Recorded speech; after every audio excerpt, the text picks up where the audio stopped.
نون league کے رہنما خواجہ سعد رفیق اپنے سوشل میڈیا پیغام میں لکھتے ہیں، میری ذاتی رائے ہے کہ وفاقی حکومت کے لیے سادہ اکثریت کسی کے پاس نہیں۔ اس وقت باہمی نفرت عروج پر ہے۔ معاشی بحران، تقسیم روکنے، سیاسی تناؤ، تلخیاں کم کرنے کے لیے انا اور ضد کے بت توڑے جائیں۔ نون لیگ کے رہنما خواجہ سعد رفیق اپنے سوشل میڈیا پیغام میں لکھتے ہیں، میری ذاتی رائے ہے کہ وفاقی حکومت کے لیے سادہ اکثریت کسی کے پاس نہیں۔ اس وقت باہمی نفرت عروج پر ہے۔ معاشی بحران، تقسیم روکنے، سیاسی تناؤ، تلخیاں کم کرنے کے لیے انا اور ضد کے بت توڑے جائیں۔ شہباز شریف ظالم آدمی ہیں، اس نے بھائی کو بھی معاف نہیں کیا۔ یہ آئے تھے لاڈلے بننے کے لیے، جب تک ہماری سیٹیں پوری نہیں کی جاتی کسی سے بات نہیں ہوگی۔ جوڈیشل کمپلیکس اسلام آباد میں چودھری پرویز لاہی نے میڈیا سے گفتگو میں کہا کہ بات چیت میں حرج نہیں، لیکن پہلے چھینے کی سیٹیں واپس کی جائیں۔ یہ سارے گھبرائے ہوئے لوگ ہیں، پہلا الیکشن ہے جہاں کسی کا ایک پیسہ نہیں لگا۔ لاہور میں پی پی 165 سے کامیاب آزاد امیدوار احمد بھٹی کو پولیس نے حراست میں لے لیا۔ پولیس کے مطابق احمد رشید بھٹی کو ٹاؤن شپ سے حراست میں لیا گیا ہے۔ احمد رشید بھٹی جناح ہاؤس حملے کے مرکزی مقدمے کا اشتہاری ہے۔ احمد رشید بھٹی 9 مئی کو جناح ہاؤس پر دھاوا بولنے میں ملوث ہے۔ ملزم کے جناح ہاؤس کی طرف جانے کی ویڈیوز بطور ثبوت موجود ہیں۔ صدر مملکت ڈاکٹر عارف الوی نے کہا ہے کہ آج پورا ملک انتخابی نتائج پر سوالات اٹھا رہا ہے۔ الیکٹرانک ووٹنگ مشینیں ہوتی تو آج یہ مسائل نہ ہوتے۔ میرا احتساب سے اعتماد اٹھ اور امید ختم ہو چکی ہے۔ اسلام آباد میں تقریب سے خطاب میں کہا، اوورسیز پاکستانیوں کو ووٹ کا حق دلانے کی کوشش کی۔ پی ٹی آئی کی حکومت نے ای وی ایم کا آئیڈیا دیا جسے مسترد کیا گیا۔ اگر ایلیٹ کلاس کا قبضہ سیاست پر ہوگا تو ملک آگے نہیں بڑھ سکتا۔ ہر پاکستانی کو مسائل کا حل معلوم ہے، لیکن لیڈرشپ کی کمی ہے۔ یہ سائنس کا زمانہ ہے اور نوجوان آئیڈیاز کے کارخانے ہیں۔ پرانی باتیں چھوڑیں، آگے کی جانب بڑھیں۔ قومیں بھٹکتی ہیں تو لیڈرشپ کو سامنے آ کر رہنمائی کرنی چاہیے۔ آج پاکستان پر اشرافیہ کا قبضہ ہے۔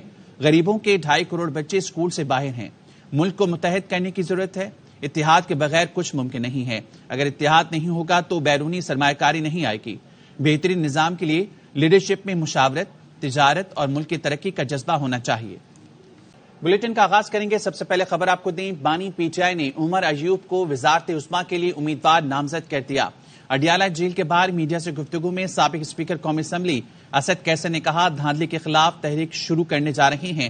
بانی پی ٹی آئی آج تاریخ کا اعلان کریں گے۔ ملک بھر میں ریلیاں نکالی جائیں گی۔ بانی پی ٹی آئی نے مجھے دھاندلی کے خلاف احتجاج کرنے والی تمام جماعتوں سے رابطے کا ٹاسک دیا ہے۔ مل بیٹھ کر لاہ عمل طے کریں گے۔ عمر ایوب صاحب کو جو ہے نا خان صاحب نے پرائم منسٹر کینڈیڈیٹ کے لیے اپوائنٹ کیا ہے۔ ہم امید رکھتے ہیں کہ انشاءاللہ پی ایم ہی ہمارا آئے گا۔ اسائنمنٹ دی گئی ہے میں انگیج کروں تمام پولیٹیکل پارٹیز کی۔ جو جمعیت علماء اسلام مولانا فضل الرحمان ہیں ان کے ساتھ، اے این پی کے ساتھ، آفتاب شرپاؤ کی جو پارٹی ہے، قومی وطن پارٹی، دیگر اسلامی پارٹیاں جو احتجاج کر رہی ہیں، ہم چاہتے ہیں کہ ہم ایک آپس میں مل کے اس پہ ایک اسٹریٹجی بنائیں اور کوشش کریں گے کہ اس الیکشن کے حوالے سے ہمارا ایک ہی موقف آ جائے، کیونکہ یہ جو بیڑے پاکستان کی تاریخ کا سب سے بدترین الیکشن ہوا ہے۔ خان صاحب جو ہے نا آج شام تک باقاعدہ ڈیٹ دے دیں گے، پوری ملک میں اس پہ ایک احتجاجی تحریک شروع کریں گے، مختلف صوبوں میں اور ضلعوں میں اور تحصیل ہیڈ کوارٹرز میں جو ہے نا ریلیاں نکالیں گے اور احتجاج کریں گے۔ نہیں، ہم کسی سے اور ریزائن نہیں کروائیں گے، ہم اسمبلی میں بیٹھیں گے، اپنا قانونی جنگ بھی لڑیں گے اور عوام میں بھی جائیں گے۔ 1-2 دن میں ہم پارلیمانی پارٹی کی اجلاس بلا لیں گے۔ امین گنڈاپور کو سی ایم کے لیے نامزد کیا گیا بانی پی ٹی آئی کی جانب سے، اور اطلاعات تھی کہ آپ غالباً اس چیز کو اپوز کر رہے ہیں۔ نہیں، دیکھیے ہمارا لیڈر خان ہے، وہ جو فیصلہ کرتا ہے ہم نے من اس کو تسلیم کرنا۔ اس پہ بات کرنے کے لیے ہمیں جوائن کیا ہے پاکستان تحریک انصاف کے رہنما بیرسٹر سیف نے۔ بہت شکریہ بیرسٹر صاحب آپ کے وقت کا۔ کیا تحریک انصاف پارلیمنٹرین سے بھی رابطہ کرے گی؟ دیکھیں، پاکستان تحریک انصاف جو ہے وہ سیاسی پارٹیاں جو الیکشن میں دھاندلی کے خلاف احتجاج کر رہی ہیں یا احتجاج کرنے کا ارادہ رکھتی ہیں ان کے ساتھ بھی رابطہ کرے گی اور اس سلسلے میں مشترکہ لائحہ عمل پر بات کی جائے گی۔ ہم اپنا احتجاج بھی کریں گے اور ان پارٹیوں کے ساتھ مل کر بھی کچھ مشترکہ پلان جو ہے اس پر بات کریں گے۔ جہاں تک پاکستان تحریک انصاف پارلیمنٹرین کا تعلق ہے تو ایز سچ کوئی فیصلہ نہیں ہے، نہ ہی کوئی بات چیت ہو رہی ہے، کوئی باضابطہ طور پر ہم نے کسی پارٹی کے ساتھ بات نہیں کی۔ یہ تمام پارٹیوں کے ساتھ بات چیت کا یہ ذمہ داری اسد کیسر صاحب کو دی گئی ہے، وہ اس سلسلے میں رابطے بھی کریں گے اور اس سلسلے میں اپنا جو پروگرام ہے اس کا اعلان جلد کریں گے۔ تو بیرسٹر صاحب کے پی میں حکومت بنانے کے لیے کسی جماعت سے رابطہ کر رہے ہیں آپ لوگ؟ جی دیکھیں، ہم مختلف آپشنز پر غور کر رہے ہیں. کے پی میں ہمارے پاس 2 آپشنز ہیں. ایک آپشن تو یہ ہے کہ ہم آزاد حیثیت میں جو ہمارے امیدوار جیتے ہیں انہی کو اسمبلی میں رکھ کے ان کی بیسس پہ حکومت بنائیں. دوسرا آپشن یہ ہے کہ ہم کسی سیاسی پارٹی کو جوائن کریں. اب سیاسی پارٹی کو جوائن کرنے میں ہماری کچھ قانونی ایشوز ہیں، جن میں ایک یہ ہے کہ وہ سیاسی پارٹی ایسی ہو جس نے انتخابات میں حصہ لیا اور جس نے الیکشن کمیشن میں جو ریزرو سیٹس ہیں ان کی لسٹ جمع کرائی ہو. تو اس سلسلے میں ہم مختلف پارٹیوں کو دیکھ رہے ہیں. ہماری جماعت اسلامی کے ساتھ بھی بات ہوئی ہے، ان کے ساتھ بھی ہم بات چیت کر رہے تھے، لیکن ان کی سیٹیں ختم ہو گئیں تو ان کی نمائندگی نہیں رہی. اب ہم باقی پارٹیوں کو بھی دیکھ رہے ہیں. خان صاحب نے ہمیں خاص طور پر جماعت اسلامی اور مختلف آپشنز پہ بات کرنے کا کہا ہے. ان میں ایک پاکستان پارلیمنٹیرین جو تحریک انصاف پارلیمنٹیرین بھی ہو سکتی ہے، لیکن ابھی تک ان سے باضابطہ طور پر کوئی کانٹیکٹ نہیں ہوا، نہ ہی ان سے کوئی بات ہوئی. اچھا، ایک اور چیز جس طریقے سے آپ نے بتایا کہ جو بھی دھاندلی کے خلاف احتجاج کریں پارٹیوں سے رابطے کا کہا گیا ہے، تو پیپلز پارٹی بھی دھاندلی کے خلاف احتجاج کریں، تو کیا ان سے بھی رابطہ ہوا آپ کا؟ جی دیکھیں، پیپلز پارٹی کے ساتھ ہمارا خان صاحب نے ایبسولوٹلی کلیئرٹی کے ساتھ جو ہے کہا ہوا ہے کہ ان کے ساتھ پاکستان پیپلز پارٹی اور پاکستان مسلم لیگ نون کے ساتھ ہم کسی قسم کی بات چیت نہیں کریں گے. تو وہ بے شک اگر دھاندلی کے خلاف احتجاج کرتے ہیں تو کریں. ہماری نیک تمنائیں ان کے ساتھ ہیں، لیکن ہم عملی طور پر ان کے ساتھ کوئی انٹریکشن نہیں کر رہے. البتہ باقی پارٹیاں بشمول جماعت اسلامی، بشمول ANP، بشمول ایون جمعیت علماء اسلام فضل الرحمان گروپ اور دیگر جو بھی پارٹیاں الیکشن میں دھاندلی کے خلاف کوئی ایکشن لے رہی ہیں ان کے ساتھ ہم تعاون بھی کریں گے اور رابطے بھی کریں گے انشاءاللہ. بیرسٹر صاحب، ایک تاثر یہ بھی ہے کہ اگر تو P T I Peoples Party کے ساتھ مل بیٹھتی ہے تو وفاق میں حکومت بنانے کی پوزیشن میں آ سکتی ہے. تو ایسے کوئی امکانات ہیں؟ کیونکہ شیر افضل مروت صاحب یہ کہہ رہے تھے کہ سابق صدر آصف زرداری ان سے رابطہ کر رہے ہیں. دیکھیں، پاکستان تحریک انصاف کا مطمع نظر اور ہدف جو ہے وہ حکومت بنانا نہیں ہے. ہم ایک نظریے کے لیے جدوجہد کر رہے ہیں اور پاکستان کے عوام نے اتنی بڑی تعداد میں ہمیں ووٹ دے کر اس نظریے کو کی توثیق کی ہے اور ہمارے اس سٹینس کی توثیق کی ہے. تو ہم سمجھتے ہیں کہ پاکستان پیپلز پارٹی یا جو بھی لوگ حکومت بنانے کی خواہش رکھتے ہیں ان کو بنانے دیں. ویسے بھی یہ سیٹیں جن پر یہ حکومت، جن کی طاقت پر یہ سیٹیں لے کر حکومت بنا رہے ہیں، وہ سیٹیں بنیادی طور پر تو پاکستان تحریک انصاف کی ہیں. یہ تو کراچی میں بھی ہماری سیٹیں جو ہیں کسی اور کو دے دی گئیں. پنجاب میں بھی مسلم لیگ نون کے پاس تو ٹوٹل 17 سیٹیں ہیں اگر حساب لگایا جائے فارم 45 کے حساب سے. تو ہم تو یہ سمجھتے ہیں کہ یہ بھی ہمارا ہی مینڈیٹ ہے، لیکن چلیں ان کے پاس ہے، یہ بددیانتی کر رہے ہیں اور بددیانتی سے حاصل کی ہوئی سیٹوں پر اگر حکومت بنا رہے ہیں تو وہ انہیں مبارک ہو. ہم اپوزیشن میں بیٹھیں گے اور ہم کسی کے ساتھ حکومت بنانے کے لیے کوئی تعاون نہیں کریں گے. ٹھیک ہے، یعنی فیصلہ یہ ہوا ہے کہ اپوزیشن میں آپ بیٹھیں گے. بیرسٹر صاحب آپ کے وقت کا بہت شکریہ. جوڈیشل کمپلیکس توڑ پھوڑ کیس میں انسداد دہشت گردی عدالت اسلام آباد نے پرویز الہی کے جوڈیشل ریمانڈ میں 14 روز کی توسیع کر دی. فاروق اعجاز ہمارے ساتھ موجود ہیں، ان سے مزید جانیں گے. جی فاروق. جی بالکل، سابق وزیر اعلیٰ پنجاب چودھری پرویز الہی کو جوڈیشل کمپلیکس توڑ پھوڑ کیس میں جوڈیشل کمپلیکس اسلام آباد میں پیش کیا گیا ہے. عدالت نے چودھری پرویز الہی کے جوڈیشل ریمانڈ میں 14 دن کی توسیع کر دی ہے.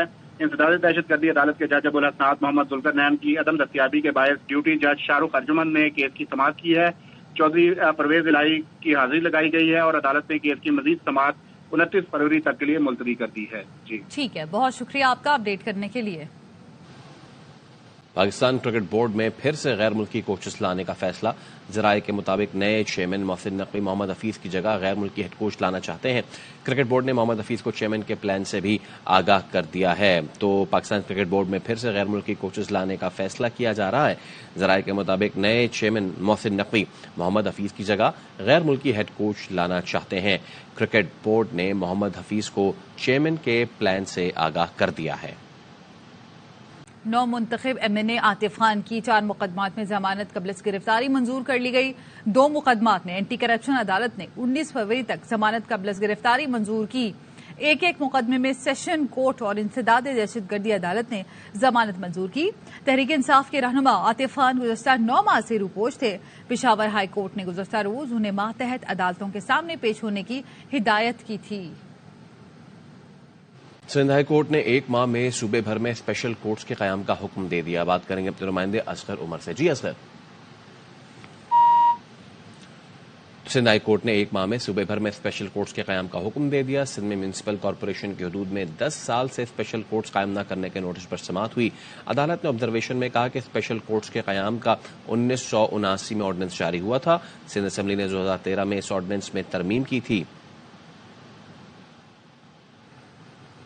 گجرانوالہ میں تھانہ باغبان پورہ کے علاقے میں بہن سے جھگڑے کے بعد خالہ نے بھانجے اور بھانجی کو اغوا کر کے نہر میں پھینک دیا. بات کریں گے اپنے نمائندے غلام فرید سے. غلام فرید، آگاہ کیجیے. تھانہ باغبان پورہ کا علاقہ ہے جس میں بہن سے جھگڑ کر خالہ نے اپنے بھانجا اور بھانجی کو اغوا کرنے کے بعد نہر میں پھینک دیا تھا. ریسکیو اہلکاروں نے سرچ آپریشن کے بعد 3 سالہ بسمہ کی جو ناش ہے اس کو نہر سے نکال دیا. 1.5 سالہ فرحان کی ناش جو ہے اس کی تلاش کے لیے آپریشن جاری ہے. 3 سالہ بسمہ اور 1.5 سالہ فرحان 13 فروری کو لاپتہ ہوئے تھے. ملزمہ نے دوران تفتیش اعتراف کا جرم بھی کر لیا ہے. ملزمہ کے نشاندہی پر سرچ آپریشن کیا جا رہا ہے. جی بہت شکریہ آپ کا غلام فرید. لاہور ہائی کورٹ نے پرویز الہی کو اینٹی کرپشن کیس سے ڈسچارج کرنے کے فیصلے کے خلاف اپیل پر سماعت بغیر کارروائی غیر معینہ مدت کے لیے ملتوی کر دی. چودھری پرویز الہی کے وکیل کی جانب سے سماعت ملتوی کرنے کی استدعا کی گئی. کہا سینئر وکیل اسلام آباد میں مصروف ہیں، سماعت ملتوی کی جائے. جسٹس شہرام سرور چودھری کی سربراہی میں ڈویژن بینچ نے سماعت کی. NA 88 خوشاب 2 کے 26 پولنگ اسٹیشن پر پولنگ جاری ہے.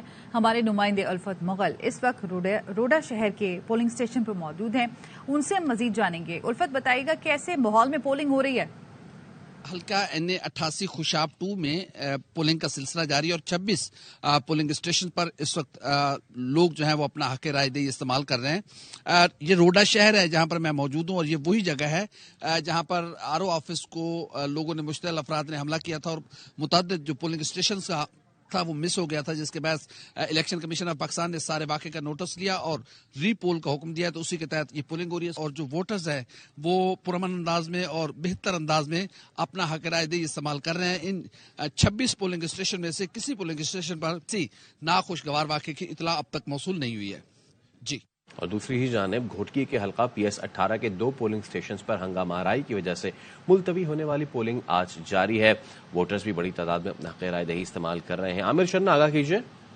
اس وقت ہم موجود ہیں گھوٹکی کے حلقہ PS 18 کی پولنگ نمبر 160 علی مراد کلوڑوں میں، جہاں اس حلقے کی 2 پولنگ اسٹیشنوں پر علی مراد کلوڑوں اور چاکر کولاچی کی پولنگ اسٹیشنز پر الیکشن دوبارہ کرائے جا رہے ہیں.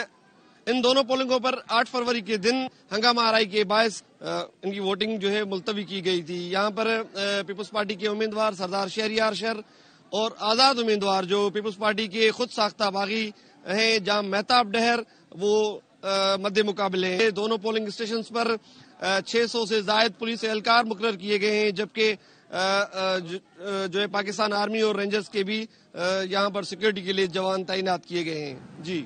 سپریم کورٹ نے سابق وزیر اعظم راجہ پرویز اشرف کی اپیل منظور کر کے اسلام آباد ہائی کورٹ فیصلے سے راجہ پرویز کے خلاف آبزرویشن حذف کرنے کا حکم دے دیا.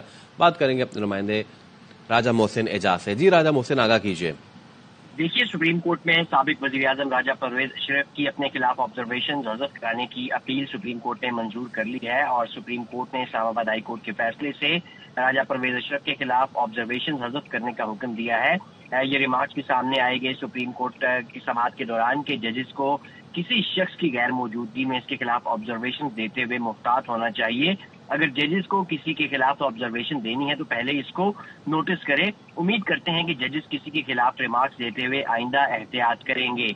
سپریم کورٹ آف پاکستان کی جانب سے یہ بھی کہا گیا کہ سابق وزیر اعظم راجہ پرویز اشرف کے خلاف اسلام آباد ہائی کورٹ کے سنگل بینچ نے 2012 میں سخت آبزرویشن دی. نیب کے مطابق سابق وزیر اعظم کے خلاف نیب انکوائری میں کچھ ثابت نہیں ہوا. کسی شخص کے خلاف انکوائری کی سطح پر آبزرویشن دینے میں احتیاط کرنی چاہیے.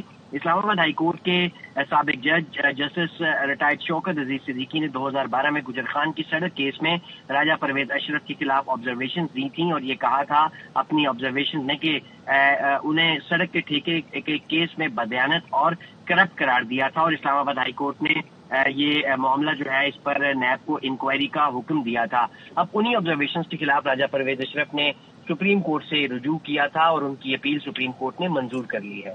بہت شکریہ راجہ محسن اعجاز.